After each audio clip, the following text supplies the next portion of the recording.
So right hi it's pox to back with another video. सो आज की इस वीडियो में मैं एक्सप्लेन करने वाला हूँ चैप्टर 2 एंड 3 इस बार पक्का 2 चैप्टर एक्सप्लेन करने वाला हूँ ऑफ आउट मांगा। So first of all thanks a lot for 1K subscribers. मैंने कभी एक्सपेक्ट नहीं किया था इस लेवल तक मैं पहुंच पाऊंगा, बट तुम लोगों के प्यार से मैं इधर पहुंच चुका हूँ और ऐसा ही प्यार बरकरार रखना आगे भी। मैं भी अच्छी अच्छी वीडियोस लाने की कोशिश करूंगा और फेस रिवील भी अब बहुत जल्दी करने वाला हूँ मैं। तो लेट्स कंटिन्यू। अगर तुम चैनल पे न्यू हो तो सब्सक्राइब कर देना और ऐसे ही एनीमे स्पेशली टोक्यो रेवेंजर्स और अबाउट मांगा से रिलेटेड कंटेंट देखना चाहते हो तो सब्सक्राइब कर दो इस चैनल को। इधर तुमको इससे रिलेटेड कंटेंट मिलता रहेगा लगातार और इस चैनल पे हर 3 दिन पे एक वीडियो आती है। तो तुम अगर नए हो अभी चैनल पे तो तुमको पता चल जाएगा कि वीडियो कब एक्सपेक्ट करनी है। और अगर मेरा मूड कभी बहुत ज्यादा अच्छा रहता है तो 2 दिन में भी आ जाती है, बट वैसे 3 दिन में आती है एक वीडियो शाम के 7 बजे। तो without wasting any time let's.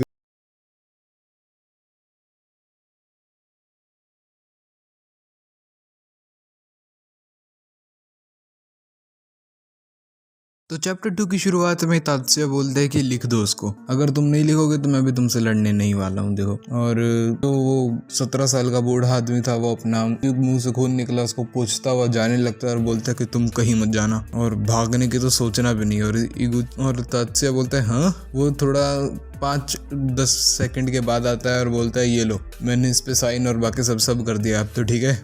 वो पढ़ता है और बोलता है कि हाँ अब चलेगा। वो बूढ़ा आदमी वार्म अप करने लगता है। वो जो उसने लिख के दिया था उसको देख के कहते हैं कि इस बंदे में थोड़ी सी तो प्राइड है। जैसे वो इतना बोलता है उस पे वो बूढ़ा आदमी अपने लेफ्ट हैंड से बहुत तेज वार करता है, बट तात्स्य उसको डॉज कर लेता है नीचे की तरफ झुक के। बट वो तब भी आउटस्मार्ट नहीं कर पाता है क्योंकि वो बूढ़ा आदमी अपने राइट हैंड से तुरंत उसके मुंह पे मुक्का मार देता है और वो मुक्का कनेक्ट भी हो जाता है। तात्स्य बोलता है कि हाँ इतना स्ट्रॉन्ग ब्लो, और जैसे वो इतना बोलता है कि तभी वो उसके मुंह पे घुटना अपना मार देता है और तात्स्य ऑलमोस्ट गिरने ही वाला होता है कि बट वो अपना बैलेंस संभाल के एक मुक्का लगाता है बूढ़े आदमी के मुंह पे। और उस बूढ़े आदमी को वो मुक्का बहुत तेज लगता है और वो कहते हैं कि हाँ। तात्स्य अपने मन ही मन हंस रहा होता है और कहते हैं कि ये बहुत अच्छा है, बहुत समय बाद मेरे को महसूस हुआ है ऐसा, चलो आ जाओ मैं तुम्हारा इंतजार कर रहा हूँ। और वो बूढ़ा आदमी कहता है तेरी तो ऐसी तैसी करके रहूंगा मैं। फिर बहुत देर तक उधर लड़ाई चलती है और एंडिंग में हम देखते हैं कि दोनों बहुत बुरी तरीके से पिटे हुए हैं। हालांकि वो बूढ़ा आदमी जमीन पे गिरा हुआ है और तात्स्य खड़ा है, बट दोनों ही बहुत गंदी तरह से पिटे हुए हैं। तात्स्य वहां से जाने लगता है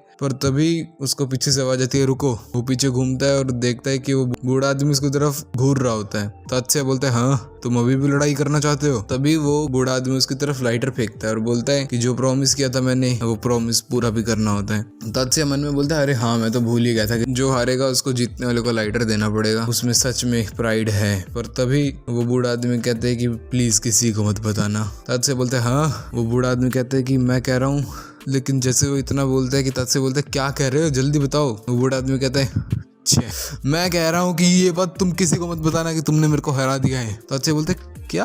वो बोलता है हाँ मैं वाइस लीडर हूँ एक गैंग का जिसका नाम है किरीहितो, तो प्लीज किसी को मत बताना कि तुमने मेरे को हरा दिया है। अब मेरे को ये करना पड़ रहा है अपनी इज्जत बनाए रखने के लिए। तात्स्य बोलते कि अरे यार ये क्या था ये, अभी मैं अभी इसको सोच रहा था कि थोड़ी सी रिस्पेक्ट दूंगा, बट वो इतने अजीब तरीके से कह रहा है कि वो अपनी इज्जत बचा के रखे। तभी वो अपनी सिगरेट निकालता है और लाइटर से सिगरेट को जला के मतलब सुट्टा फूकता है ऑफ कोर्स। और उसके बाद वो बोलता है उस बूढ़े आदमी को कि हे मैं जस्ट अभी जुवेनाइल से बाहर आया हूँ और मैं पैरोल पे था, इसलिए बहुत ज्यादा मतलब अगर दिक्कत होती हम दोनों की फाइट में तो फिर वो पुलिस वाले मेरे पीछे पड़ते, तो इसीलिए मैंने तुमको कहा था कि वो सब तुम लिख दो। और तुम भी प्लीज किसी को मत बताना कि यहाँ पे ऐसा कुछ हुआ है, नहीं तो मेरे को दिक्कत हो जाएगी। और वो बूढ़ा आदमी कहते हाँ, फिर वैसी शक्ल क्यों बना रहे हो गधे, इसीलिए तुमने मेरे को वो लिखने को कहा था है ना, तो तुम्हारा नाम क्या है लड़के? तात्स्य बोलता है कि इगुची तात्स्य। तुम्हारा? वो बोलता है कि मेरा नाम है आबे कानामे। और फिर तात्स्य अपने मन में बोलता है कि इस तरीके से मैं कानामे से मिला था। और कानामे बोलता है कि ओए तात्स्य, मतलब उसने इगुची बोला है बट मेरे को तात्स्य बोलना ज्यादा पसंद है, इगुची से ज्यादा बैडस लगता है सुनने में तात्स्य। तात्स्य बोलता है कि हाँ। जैसे ही वो इतना बोलता है कि तात्स्य बोलता है कि तुम कुछ ज्यादा ही बड़े दिखते हो जितनी तुम्हारी एज है उससे। तो फिर से कानामे से गुस्सा हो जाता है और कहता है कि क्या मतलब है तुम्हारा, तुम कीड़े आदमी। और यहीं पे ये चैप्टर खत्म होता है, जिसके एंडिंग में तात्स्य बोलता है कि अब जब मैं इस आदमी से मिल चुका हूँ अब मेरी लाइफ बहुत ज्यादा एक्साइटिंग होने वाली है। तो अगर तुमको जानना है कि क्या है, कैसे एक्साइटिंग होने वाली है, तो अब हमें नेक्स्ट चैप्टर पढ़ना पड़ेगा। फिर अगले चैप्टर की शुरुआत में फिर वही सब चलता है और वो मतलब बोलते हैं कि अब जब मैं बाहर आ चुका हूँ जूवी से, बट अभी भी मैं पैरोल पे और मेरे को अभी मजबूर कर दिया गया था कि मैं अपने घर वगैरह को छोड़ के इस शहर में आ जाऊँ। अब 1 हफ्ता हो चुका है जब से मैंने अपनी आंटी के साथ वेस्ट चीबा में रहना स्टार्ट किया था। मेरा नाम है इगोची तात्सुया और मैं अभी पैरोल पे हूँ। और वो इतना कह के खाना बना रहा होता है बिकॉज मैंने बताया था कि वो रेस्टोरेंट में काम करता है अपनी आंटी के। और तभी वहाँ पे कुत्ता आ जाता है, मतलब पप्पी कह सकते हो, और वो उसकी तरफ बड़े प्यार से देखता है। तात्सुया बोलता है कि मेरे को नहीं पता चला तुम कब आए। मीट बॉल, मतलब उसने उस कुत्ते का नाम, उस पपी का नाम रखा हुआ था मीट बॉल, और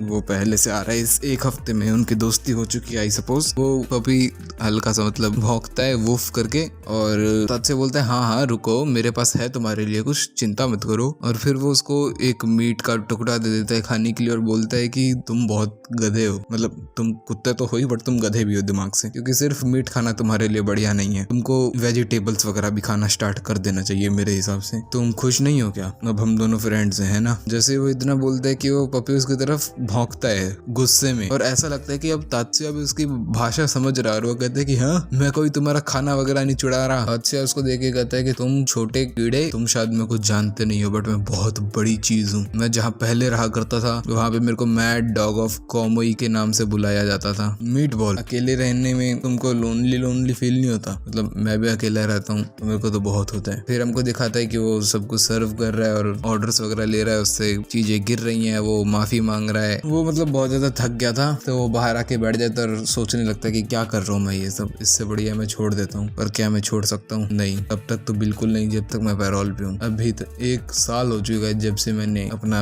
होम टाउन छोड़ा है। पता नहीं वो लोग क्या कर रहे होंगे। इससे वो अपने पुराने दोस्तों की तरफ इशारा करता है। फिर वो बोलता है कि अरे कोई इन सब में कुछ नहीं रखा है, अब डिप्रेस होके क्या कर सकते हैं। फिर वो वापस से सबको सर्व करने चला जाता है और तभी वहाँ पे एक आदमी आता है और तात्सुया बिल्कुल ऐसे घबरा सा जाता है और वो बोलता है पॉप्स, मतलब पापा। और एक्चुअल में वो उसका अंकल होता है बट शायद उधर पापा बोलते होंगे उधर के कल्चर में, हू नोज। और वही है जो इस पूरे की पूरी जगह को ओन करता है। वो बहुत कम बात करता है बट बहुत मतलब जेंटलमैन काइंड ऑफ फील आती है उससे। और वो दोनों एक साथ सिगरेट पी रहे होते हैं। तात्सुया बोलता है कि अभी तक शायद उन्होंने मेरे को इस चीज के बारे में पकड़ा नहीं है। बट तभी वो अंकल कहता है कि तात्सुया, और तात्सुया बोलता है हाँ क्या हुआ अंकल? जैसे वो इतना बोलता है कि अंकल कहते हैं कि तुमको अभी उस पर काम करना पड़ेगा। और तात्सुया बोलते है श्योर। और फिर वो बोलते है कि सच में उन्होंने देख लिया था मेरे को। और यहाँ से वो सिगरेट पीने पे शायद इशारा कर रहे थे। तात्सुया बाकियों को भी सर्व करने जा ही रहा होता है कि तभी उसको काना में दिखता है जो वहाँ पे बैठ के ढूंस रहा था मीट को। और कहते हैं कि काना में? और काना में कहता है कि तात्सुया बोलता है कि तुम यहाँ पे क्या कर रहे हो गधे? और काना में बोलता है यही तो मैं तुमसे पूछने वाला था, तुम गधे। और तभी वहाँ पे उसकी आंटी आई थी और वो बोलते है कि क्या तुम दोनों एक दूसरे को जानते हो? बट काना में ऐसे एक्टिंग करता है कि वो जानता ही नहीं इसको। वो बोलता है कि मैम ये कौन है ये बंदा? इगुची बोलता है कि मैम बोल रहे हो तुम इसको? फिर वो दोनों मतलब बैठ के एक साथ खाने लगते हैं और वो बोलता है कि काना में कि तुम यहाँ पे काम करते हो है ना? मैं यहाँ पे अपने दोस्तों के साथ तब से आ रहा हूँ जब से मैं इस चीज को याद कर सकता हूँ और मैंने कभी नहीं सोचा था कि हम इस तरीके से फिर से मिलेंगे। तात्सुया बोलता है कि हाँ मैंने भी। बट तभी काना में बोलता है कि बाय द वे तात्सुया, तुम यहाँ पे बैठ के मेरा खाना क्यों खा रहे हो? तात्सुया बोलता है कि अरे आंटी ने बोल दिया कि आज के लिए मेरा काम हो गया और मुश्किल से ही कोई कस्टमर बचा है तो चलो हम एक साथ ही खा लेते हैं। काना में बोलता है कि तो तात्सुया तुम क्या करते थे जब तुम पहले जहाँ पे रहते थे वहाँ पे? तात्सुया बोलता है क्या मतलब है तुम्हारा? वो बोलता है कि आई मीन मतलब तुम बहुत ज्यादा ही खतरनाक रही होगी अपने पहले के दिनों में, जैसा मेरे को लगता है, क्योंकि मैंने तो अभी तक सिर्फ 3 फाइट्स हारी हैं 1-on-1 में और उसमें से एक मैं तुमसे हारा हूँ। तुम कितने हारे हो? तात्सुया बोलते है कि मैंने बहुत सारी हारी है, कम से कम 20-30 बार तो मैं हारा हूँ। और काने में बोलता है ये मैंने एक्सपेक्ट नहीं किया था तुमसे। तात्सुया बोलता है कि मैं हमेशा से ही मिडिल स्कूलर्स और हाई स्कूलर्स के साथ फाइट करता था जब से मैं 11 साल का था तभी से। और एक साल में 12 महीने होते हैं तो फिर मैं उनमें से 6 महीने तो लड़ने में ही बिता देता था। और काना में कहते फिर वो काना में के मतलब खाने से एक पीस उठाने लगता है और काना में कहता है कि ओए तात्सुया रुको वहीं पे, मेरा खाना क्यों खा रहे हो अब तुम? तात्सुया उसको सेम डायलॉग बोलता है कि तुम्हारे लिए मीट खाना बढ़िया नहीं है गधे। काना में चिल्ला के कहता है मैम तात्सुया मेरा खाना खा रहा है। और तात्सुया बोलता है कि वो खाना तब तक तुम्हारा नहीं है जब तक तुम उसको खा नहीं रहे हो, वो खाना रेस्टोरेंट का है समझे? और फिर मतलब ये लोग ऐसे ही बकलोली करते हैं। फिर ये बाहर आते हैं। फिर बहुत आगे जाने के बाद इनको उनकी काना में की बाइक दिखती है जहाँ पे तात्सुया बोलता है कि भाई तूने इधर क्यों पार्क किया इतना दूर रेस्टोरेंट से? तो काना में बोलता है कि मैं इसकी आवाज से कस्टमर्स को तंग नहीं करना चाहता था। और तात्सुया बोलता है कि मेरे को अभी तक समझ नहीं आया कि ये बंदा इतना ज्यादा सीरियस है डेलिंक्वेंट होने के लिए। बट तभी कानामे बोलता है कि लेकिन तात्सुया, हमने जो लड़ाई की थी पहले। तात्सुया बोलता है कि हाँ। कानामे बोलता है कि शायद मेरे को अभी भी ऐसा लगता है कि मैं वो फाइट हारा नहीं था। तात्सुया भी इसको देख के बोलता है कि हाँ, तो तुम अब दोबारा से लड़ना चाहते हो। लेकिन कानामे उसे मूड स्विंग करता हुआ कहता है कि नहीं, फिर कभी लड़ेंगे, अभी मेरे को अपने दोस्तों से मिलने जाना है। तो तात्सुया बोलता है कि शे, तो यहाँ से निकलो ना, यहाँ पे क्या कर रहे हो। और कानामे कहता है कि चलो मिलते हैं फिर। तात्सुया वहां से जाने लगता है, बट तभी उसको पीछे से आवाज आती है, हे। वो पीछे घूमता है तो कानामे अपनी बाइक पे बैठा होता है और कहता है कि तुम क्या मेरे साथ आना चाहते हो तात्सुया। और तात्सुया कहता है कि हाँ, क्यों नहीं। वो दोनों बाइक पे जाने लगते हैं और कानामे उसको कहता है कि तात्सुया, तुमको मेरे से प्रॉमिस करना पड़ेगा कि चाहे कुछ भी हो जाए तुमको वहां पे लड़ाई नहीं स्टार्ट करनी है, क्योंकि अगर तुमने वहां पे लड़ाई स्टार्ट कर दी तो वो बहुत बड़ा सिर दर्द की बात बन जाएगी हमारे लिए। और तात्सुया अपने मन में सोचता है कि मैं वैसे भी पैरोल पे हूँ, ये बात उसको मेरे को नहीं बतानी थी, मैं वैसे भी लड़ाई को इग्नोर ही करता। तो गाइस, चैप्टर 2 और 3 यहीं पे खत्म होते हैं और अब हम देखेंगे चैप्टर 4 में कि ये कहाँ जाने वाले हैं। अगर तुमको ये सीरीज पसंद आ रही है तो फिर जरूर लाइक करके कमेंट में बताना, और चैनल भी नहीं हो तो सब्सक्राइब कर देना। और टोक्यो रेवेंजर्स भी आएगा, देखो मेरे को दोनों में अब एकदम संभाल के रखना। टोक्यो रेवेंजर्स जिंदगी भर नहीं चलेगा, ये मांगा अभी भी चल रही है। और हाँ, मैं एक चीज बताना भूल गया, ये मांगा पहले मेरे को लग रहा था कि इसको कैंसिल कर दिया है, और बहुत सारे जो व्यूअर्स थे पिछली वीडियो के उनको भी ऐसा लग रहा था कि ये मांगा तो कैंसिल हो गई है, क्योंकि इसके चैप्टर्स नहीं आ रहे थे बहुत टाइम से। बट अब जब मैं ये वीडियो रिकॉर्ड कर रहा हूँ उस टाइम पे 6 घंटे पहले इसका न्यू चैप्टर आया है, तो फिर मतलब अभी मांगा चल रही है और बढ़िया है। फिर अब देखते हैं आगे क्या होगा। ऑल्सो ये जो स्टोरी है ये एक्चुअल में हमारे जो माकोटो मिजुटा है उनकी है, और जो तात्सुया इगुची है वो उन्हीं का कैरेक्टर है, वो अपनी स्टोरी बता रहे हैं इस मांगा से। तो चलो गाइज, मिलते हैं नेक्स्ट वीडियो में। चैनल पे नहीं हो सब्सक्राइब कर देना, and I will see you guys in the next video. Bye bye.